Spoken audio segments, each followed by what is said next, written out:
Welcome to News with a View. Today, is February 26th. And the news today is being delivered by me, John A. Costa. Well, the United States has, with Israel, attacked Iran after negotiation stalls and backtracking by the Iranian government got to the point where President Trump knew that this was all a shell game by the Iranians, who were every day trying to rebuild their nuclear program. It is time for a regime change, and it's going to be done through force. The people are ready for it, and Operation Epic Fury has started. I apologize. I said on my short that I would start this program at 12 noon, but it's getting a little bit overloaded on information, or disinformation, or bad information.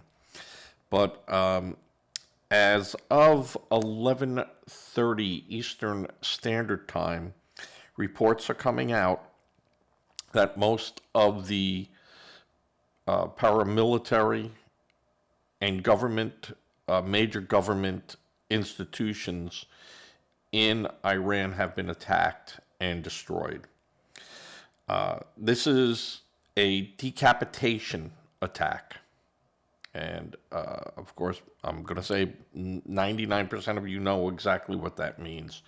You take out the leadership, cause chaos, and civilians then step in, or groups that are allied with the United States and Europe then take power.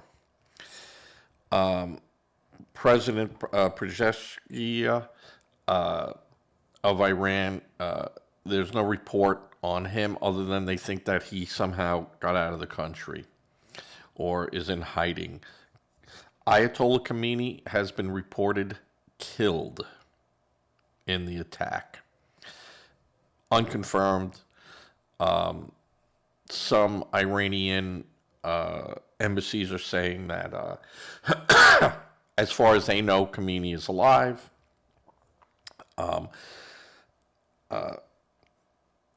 Trump has urged all Iranians to stay hunkered in place. There was a report that an Iranian girls' school was hit by a missile near a military base in Iran with casualties as high as 80 deaths. Let's hope that that's not the case. War is terrible. But this was inevitable. We are here because of the failed Democrats. And there's no other explanation for it. From Jimmy Carter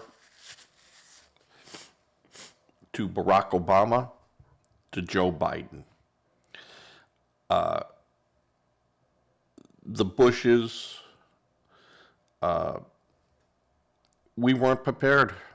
We weren't prepared to fight Iran, and countries weren't prepared to protect themselves during those administrations. Even under Clinton, they just weren't able to do it. Technology. But we also had to look at, as technology improved for Israel, and we were able to mend fences in Saudi Arabia, and Saudi Arabia always knew that Iran was a problem. Of course, there's no love lost between Arabs and Persians, but the Iranian terrorist country was just flooding the Middle East with terror cells and funding it. And it couldn't continue. And God forbid, a nuclear Iran with missile capabilities, President Trump just could not sit back and not do anything.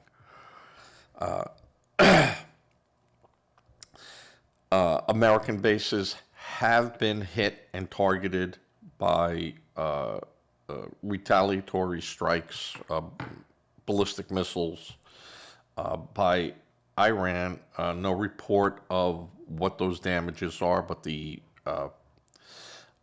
Naval Fifth Fleet headquarters was attacked, as well as Qatar, Bahrain, United Arab Emirates, Israel, and Jordan.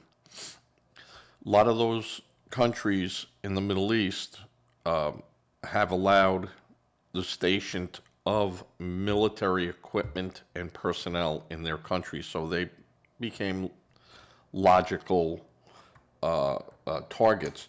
I have not heard much back from our allies on this: France, England,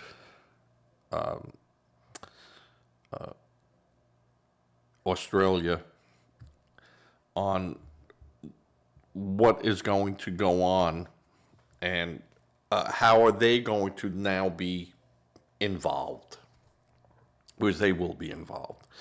China has reportedly sent weapons to Iran and have been sending weapons to Iran, which, listen, the truth of the matter is we send weapons to Israel. We send, weapons around. So, the old saying, what's good for the goose is good for the gander. It happens. This is what they do. The problem is that the people that we're sending our weapons to and selling our weapons to, for the most part, I won't say every, haven't called on the destruction of a race of people. Iran has said, we're going to wipe out all the Jews in Israel. And they go, well, no, Zionists. Well, define a Zionist. Oh, they're Jews. Their support of Hezbollah. And, of course, we know what was going on right on Israel's border. And Israel took care of that with the United States months ago. We have degraded the ability of Iran to really give 100%, but they still have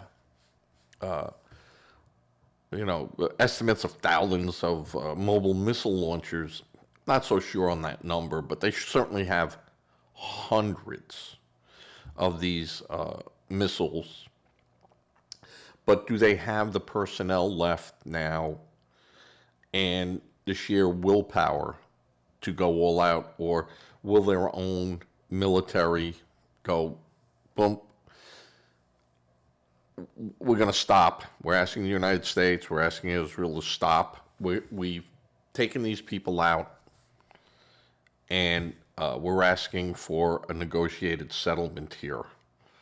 And the negotiated settlement now will have to be almost like what we did to Germany and Japan. Here it is. You give up your nuclear weaponry and ability to make it. Now, I am under the belief, just me, your host, John A. Costa, that under a civilian program overlooking by the Atomic Energy and International Atomic Energy Commission and blah, blah, blah, everyone else, is Iran will be able to produce plutonium. Not weapon grades plutonium, but plutonium. Under the eyes of the International Atomic Energy Commission.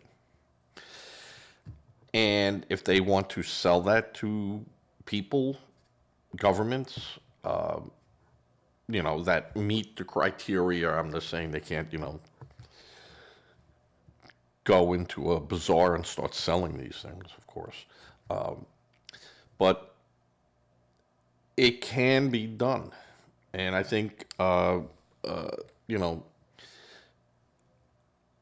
they're staying away from attacking so far, meaning the United States and Israel, major infrastructure, oil, because they're going to know that Iran will need to then put oil out onto the market, and that will be their cash lifeline. There'll be a lot of help from the United States if Iran capitulates and does a regime change, and the son of the Shah returns. And that's what it looks like they're trying to do. The United States has F-22s and F-35 stationed in the Middle East, all over those countries, and probably have used them, and B-2s and B-1s are probably flying missions there, as well as whatever spy planes we have. And we're not going to use a lot of spy plane because we have satellites parked all over the place, and they're snapping away. A degraded Iranian air defense system from months ago is going to help in executing Epic Fury to a conclusion. I do not believe that we will put troops on the ground in the essence of troops on the ground. I think we'll work with any of the military units that surrender. That was the mistake that I think we totally made in Iraq. We should have told those generals, listen, this country's going to need a military. This country's going to need leaders. Stand down. And we will work with you. And that really wasn't the case. It was really very hard-nosed. And I think that really turned a lot of people off there that we could have used as allies. So I'm hoping that in Iran, when they do fall, that some of the top leadership inside the military who have not committed crimes, murdered people or anything like that,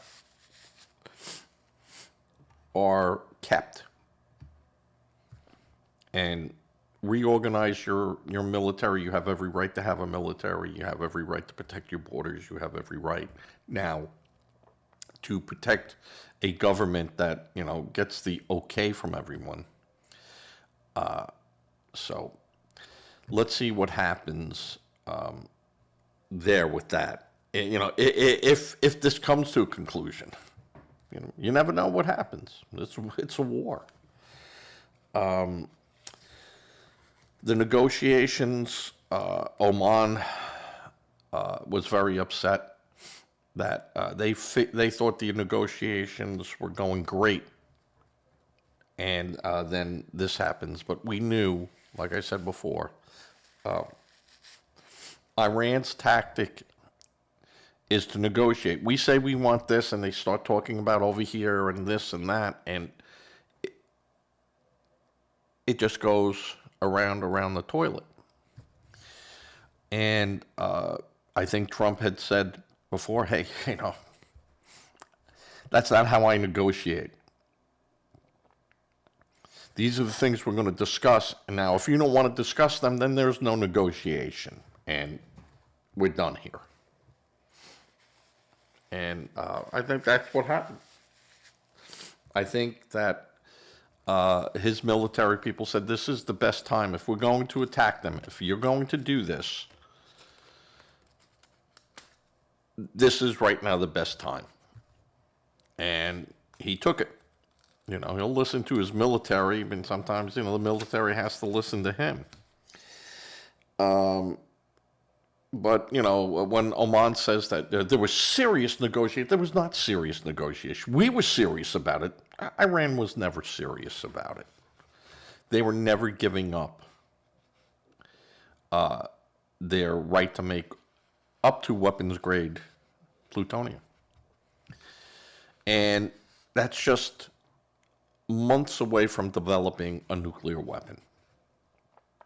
What took years now really takes weeks to build a nuclear weapon. The technology is out there. I'm sure North Korea has been supplying them with scientists and information. I don't think China and Russia have been that active in doing that because, they're right next door to them, and those things have to fly over different countries, and we don't want that.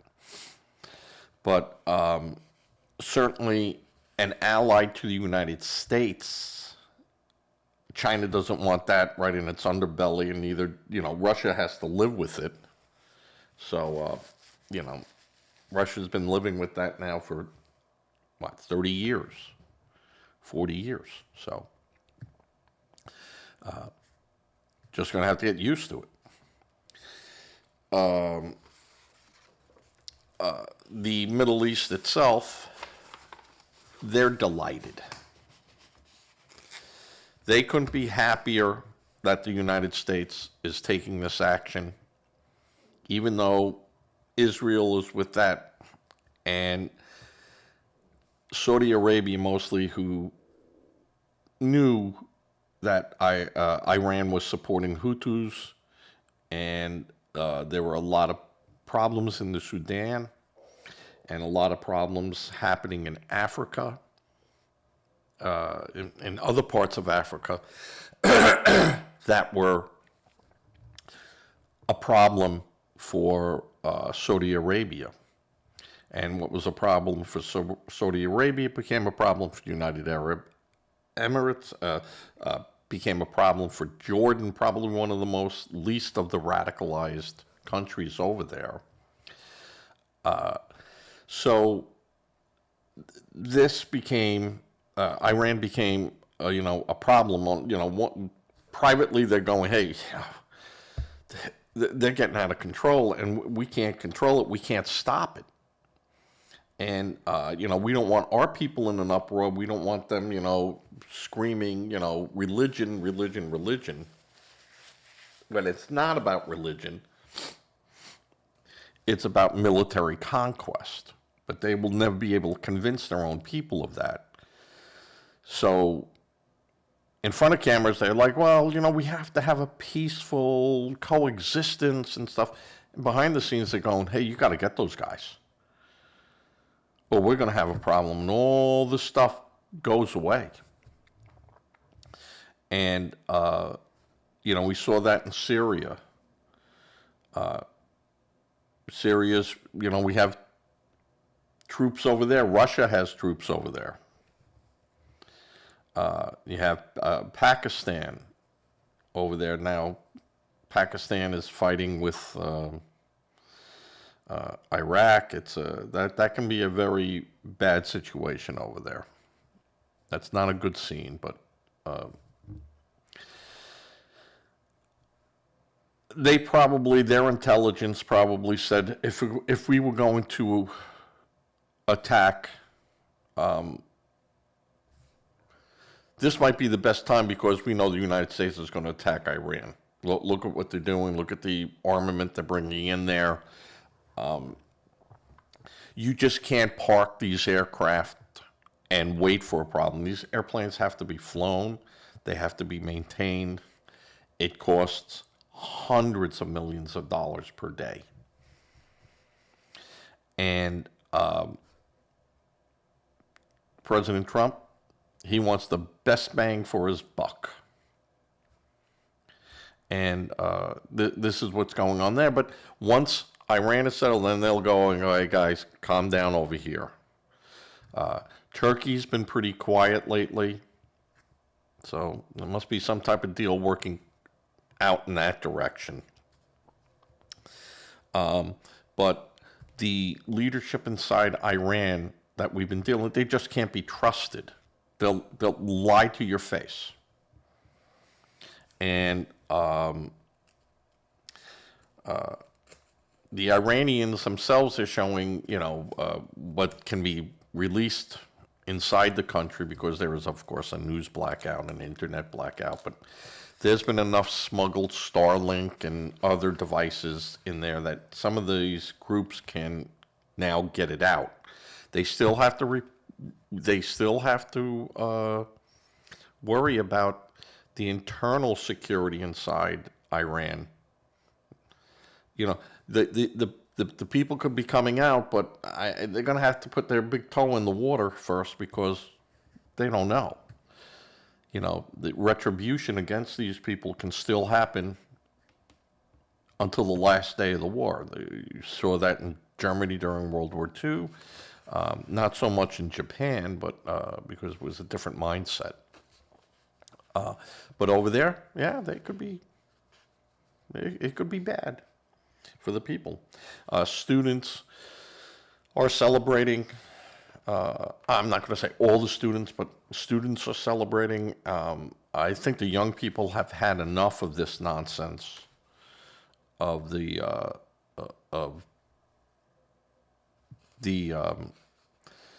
Ayatollah and the security guards and everything else that's over there.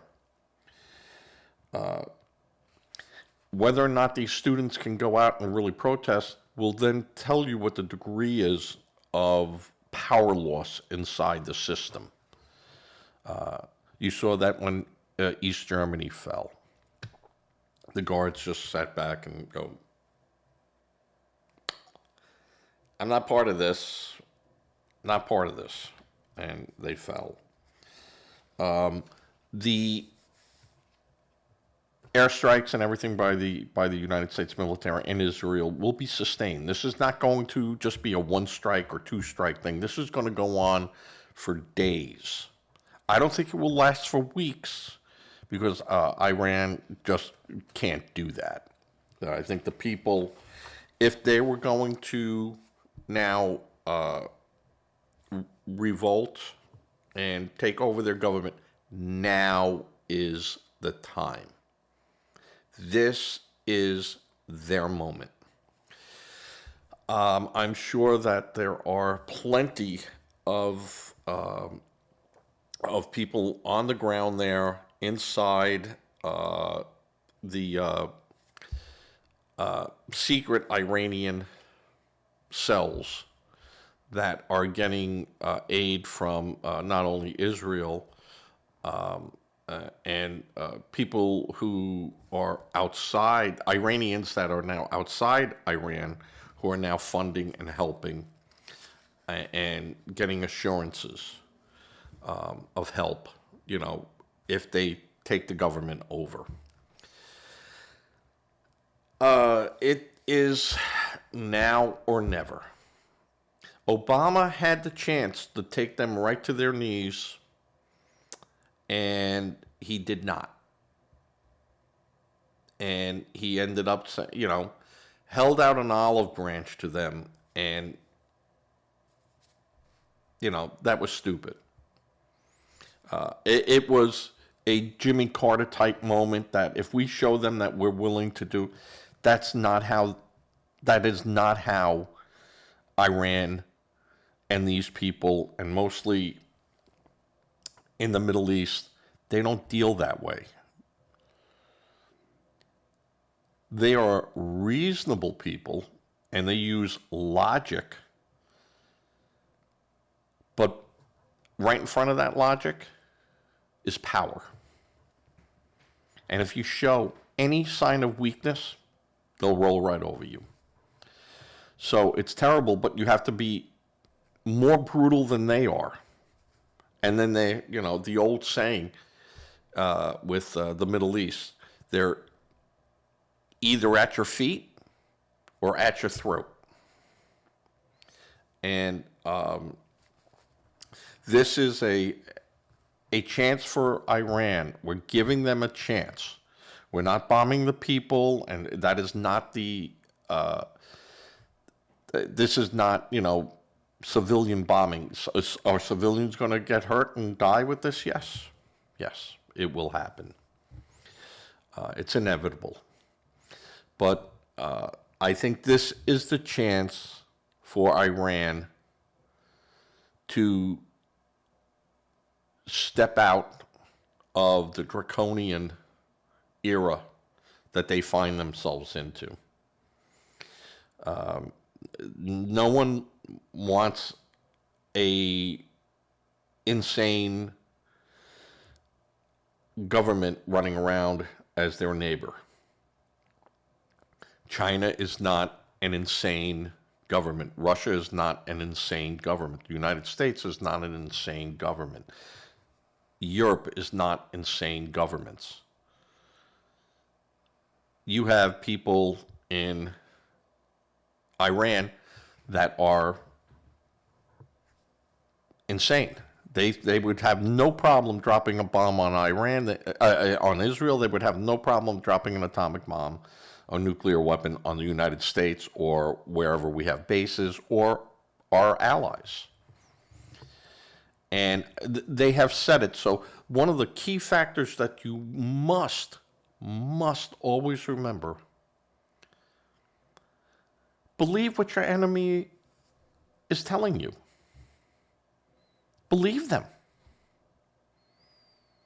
Don't sit back and go, oh, no, I know what they're saying, but they'll never do that. No. Always believe your enemy. When they make a threat against you, believe them. That's what they're going to do. And react to it accordingly.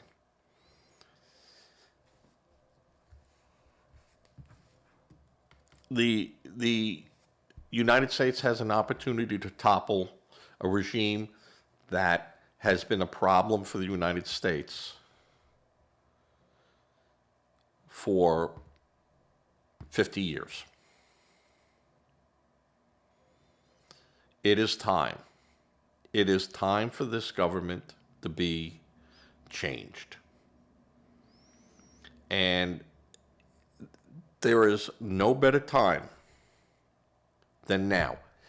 The Democrats in the United States, and when I say Democrats, I'm saying the politicians, Democrats, not my next door neighbors or anything like that. So I'm sure they have their opinion on what's going on, are of course up in arms over this. But in military operations this big, I think that the Congress must now get involved and get behind the president to say, this is why we're doing this. This is the intel. This is what was going to happen. We're not standing for this anymore. And he should tell them, regardless if the Republicans win or regardless if the Democrats win, someone will be left to deal with Iran if we don't take care of them now. So if you Democrats think you're going to win, wouldn't you like to win without having to worry about a insane, crazy Iran?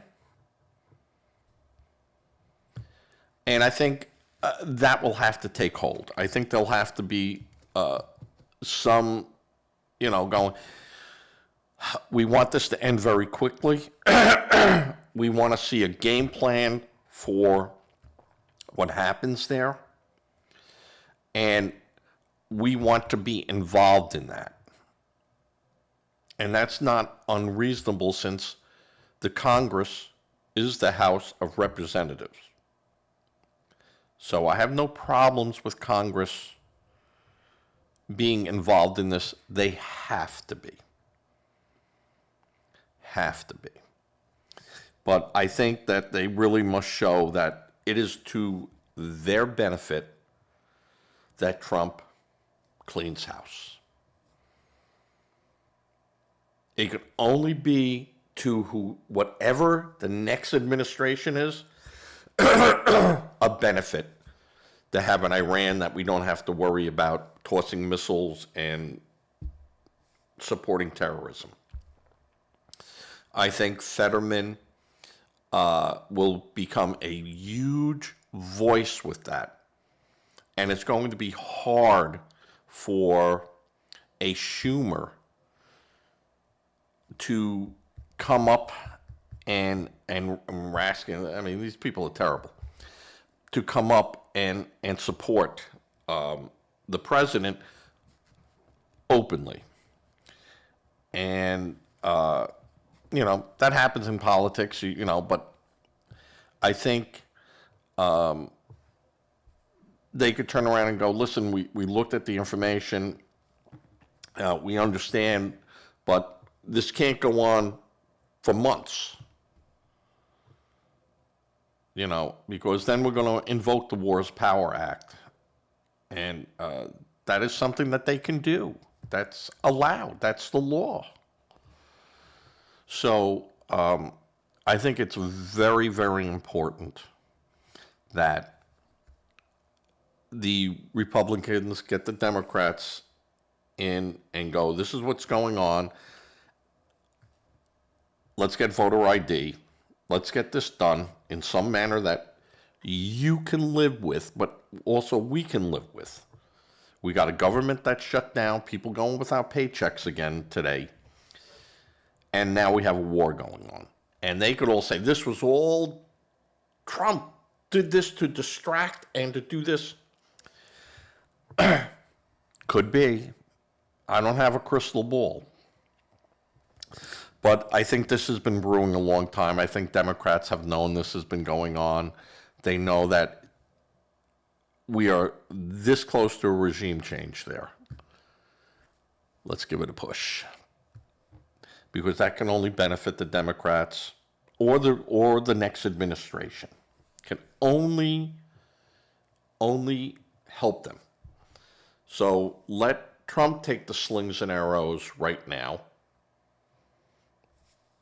And let's get this through. We don't want a repeat of Iraq and Afghanistan. We do not want a repeat of that.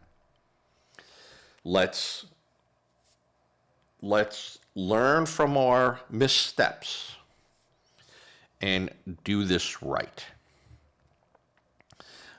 And we have, because the Iranian people basically have always been friendly towards the United States. Now is the time. Now is the time. And we have to be there with them, and we have to show them support. I'm just looking at my channel right now, seeing what's going on.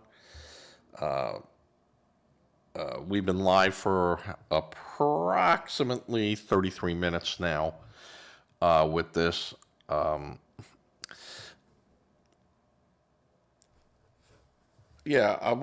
Allies are now, we'll be hearing more about our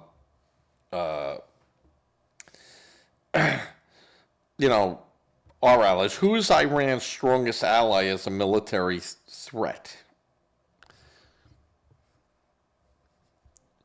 Russia is not going to go to war over this. China certainly isn't going to go to war over this. It doesn't behoove them. Like I said, they didn't want to see a nuclear Iran. So if Trump can do this, and they could scream up and down, oh, this is terrible, attacking a sanctioned nation. What's the difference of this? We going after our cities in Taiwan. It's going to be a legit question. Now, what Russia did in the Ukraine was a sanctioned country, and you attacked it. And but the Ukraine wasn't killing millions of people around the world, or who have killed 1 million people around the world. Iran has. So I see a lot of fallout with some of our allies, but I see some of our allies going, all right. Now I'm sure, the Five Eyes and all those people were kept abreast. Of course, NATO must have been kept abreast of what's going on because you're just moving lots of military stuff away from other hotspot areas. This will be interesting to see how Russia and China respond. Are they going to go to the United Nations and demand an immediate ceasefire? Are they going to go in there and say that this has to stop immediately? Not sure. Not sure how this will end up turning out in the United Nations. You have countries that support Iran. You have North Korea that supports Iran. You have Russia that supports in China. But I don't know if they're going to Russia, China, going to go, we're going to go to the mat for these people. I don't think that's going to happen. I think the thing is that this can go on for about a week, but then it has to stop. And hopefully by then, the decapitation strikes to take out the leadership and parliament of Iran. Now, again, you're taking out elected officials. Iran is one of the few countries in the Middle East, other than Israel, that have elections. Now, are those elections, because everything has to be, the Ayatollah has to approve everything. So it's a symbolic gesture. So these people can't speak out against the Ayatollah because that's it. You're going against the God on earth. So that can't happen. It's important that we, with every strike against Iran, we're taking down their air defense systems. We're taking down their ability to retaliate. We're finding where sites are, military defection. So this will be an interesting turn of events that take place here. I don't know how long Iran could sustain a toe-to-toe fight. They can't go toe-to-toe, nose-to-nose. But they could still do a lot of damage. They could try to strike Saudi Arabian oil fields. They could go after other countries' assets. They could go after shipping.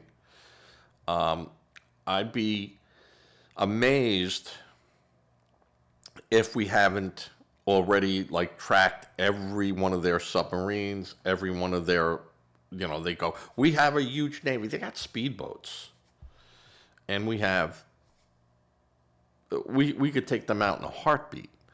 And I think that will be the next is, if they threaten we'll close the port of Hormuz now, I think their navy will be gone the next day, if they're not gone already. The aftermath of all this, will be peace in the Middle East.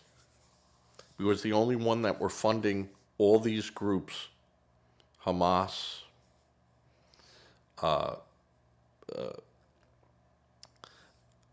and Hezbollah, the Hutus, gone.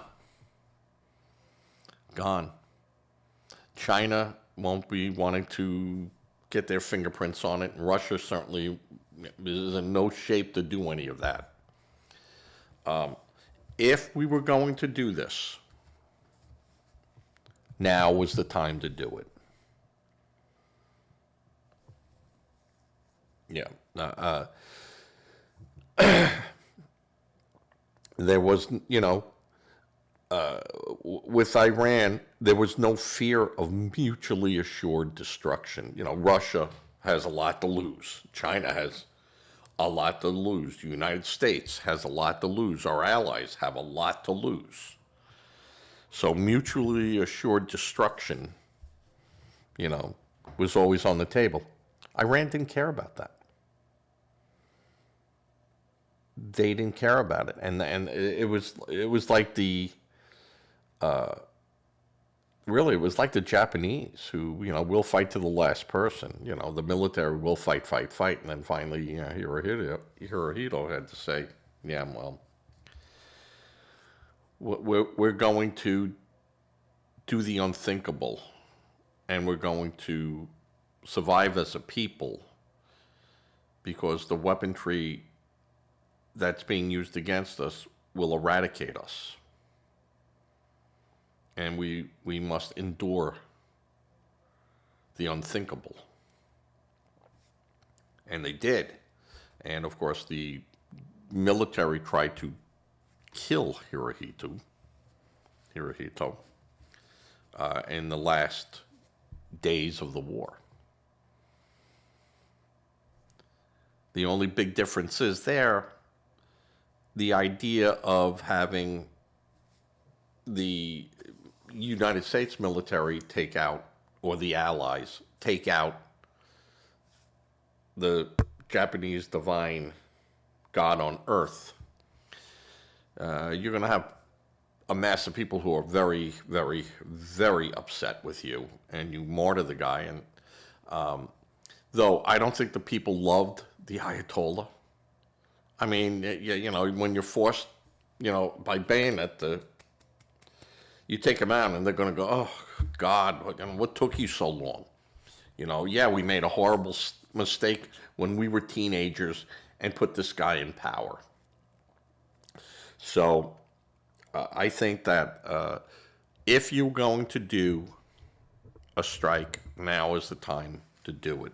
I think that Trump must now get the support of Congress, get the support of the people, and I think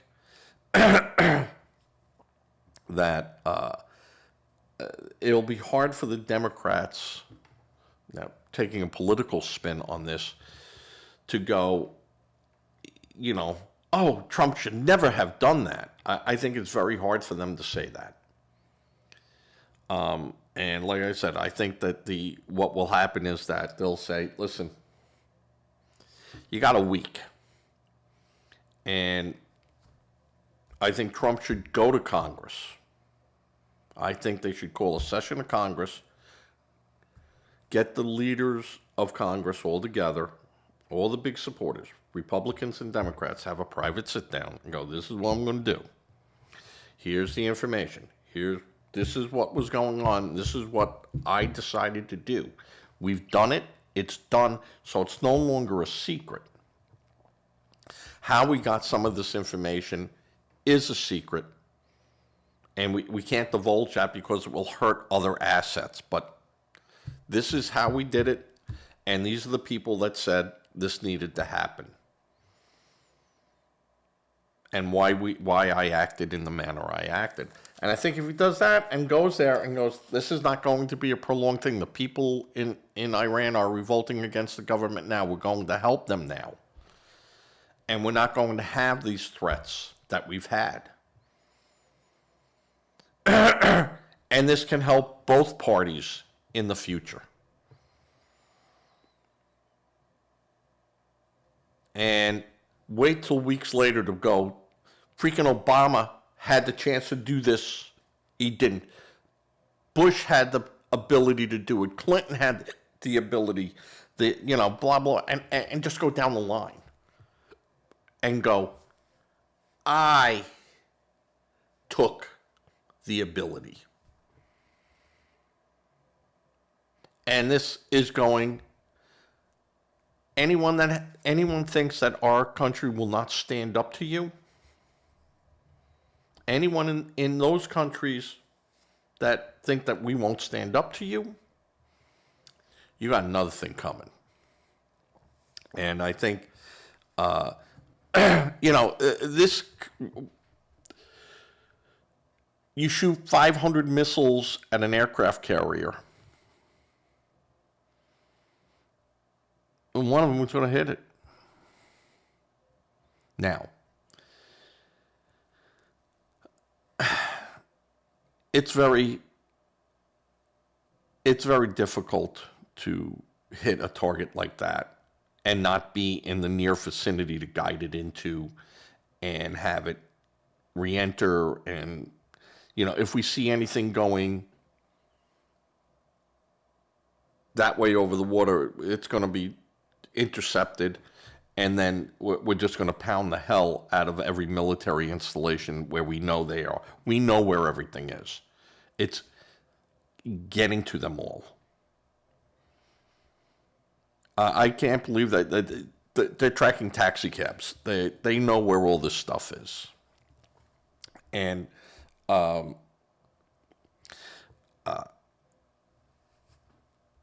the Iranian government should just capitulate. They should do what they need to do and save what they can save, but they're not going to save their nuclear program. They will be able to have a nuclear program under the eyes of the international community. And that includes, everyone. Now, you're going to have to get China on board. You're going to have to get Russia on board. But I think they could be brought on board. And then this could then further make negotiations with Russia and China on nuclear weapons. Of course, the United States and Russia had a nuclear, proliferation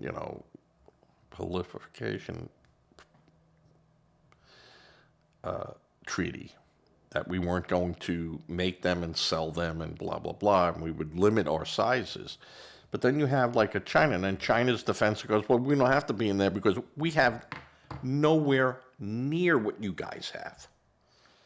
And ours are purely for defensive. We will never use it. We'll never strike first unless we're struck. And it's a retaliatory strike. But we would not use nuclear weapons against another nation. Now, Taiwan is not another nation. Taiwan is like if New York City broke away from the United States. And we've agreed to that. We've agreed to that logic. So, would China ever do that? No, I don't believe that they would do that. Unless somehow Taiwan had, attacked the gorge dams and blew it up or did something, would they be, that, the Three Gorge Dam projects, which is the Achilles heel for China, but China also knows that if someone attacked that it's going to be nuclear. They got attacked. This is how we're going to respond. So I think any country that has any type of logic going on, would know, yeah, that's not where you want to hit China, unless you're out for now a drag out, knockdown fight. So I don't see that happening with China. I don't see that happening with Russia.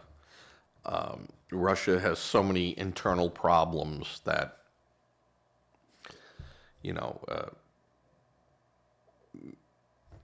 their military has,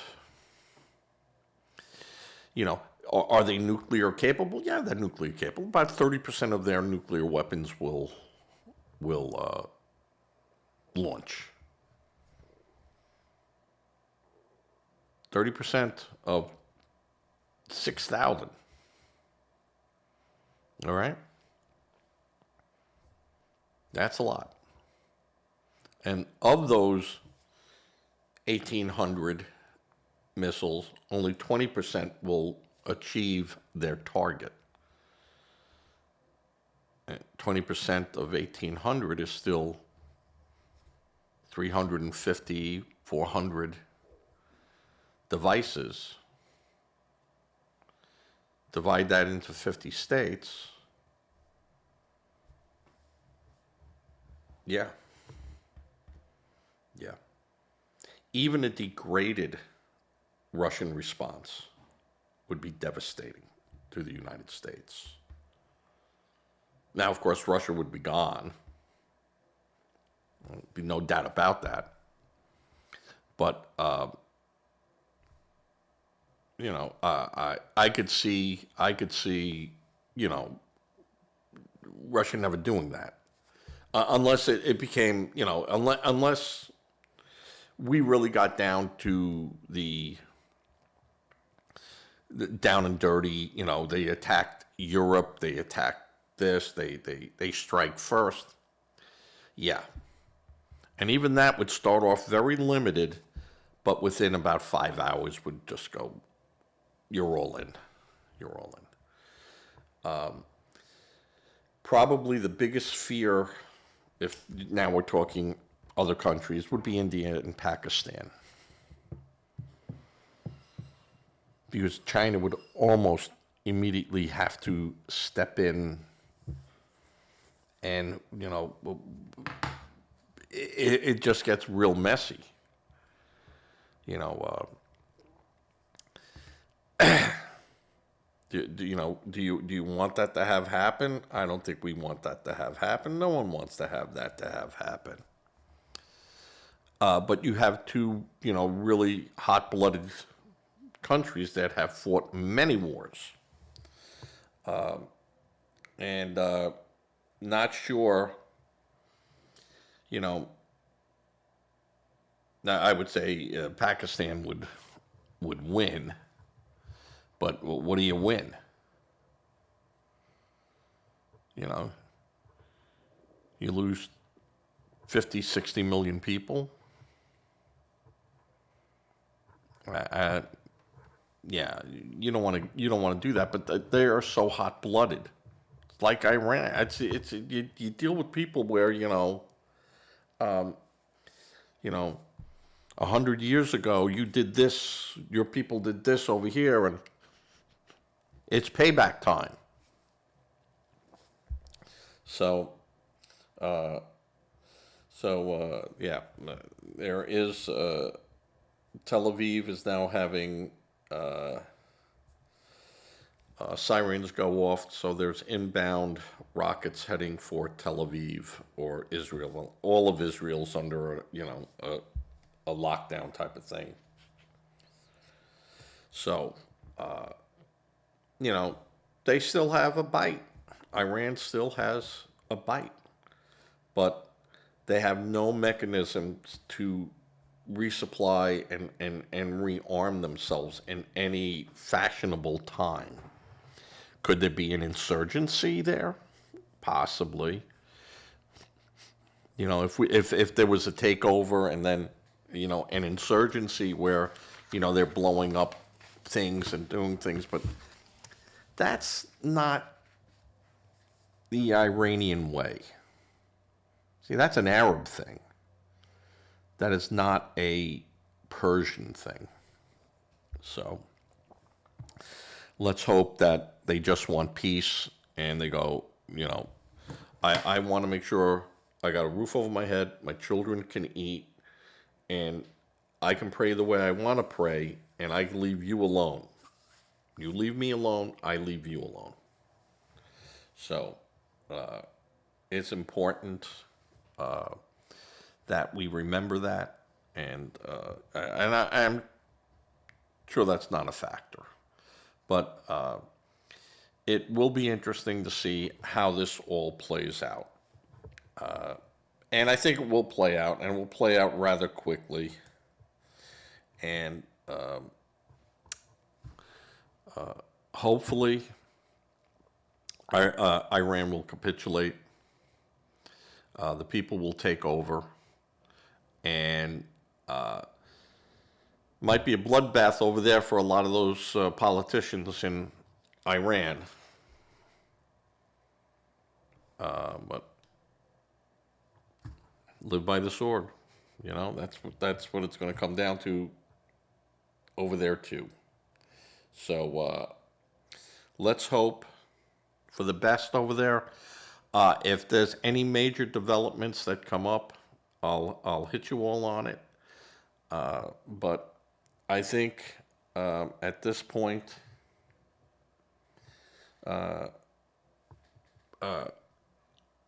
the it's of course so new, it's still playing out.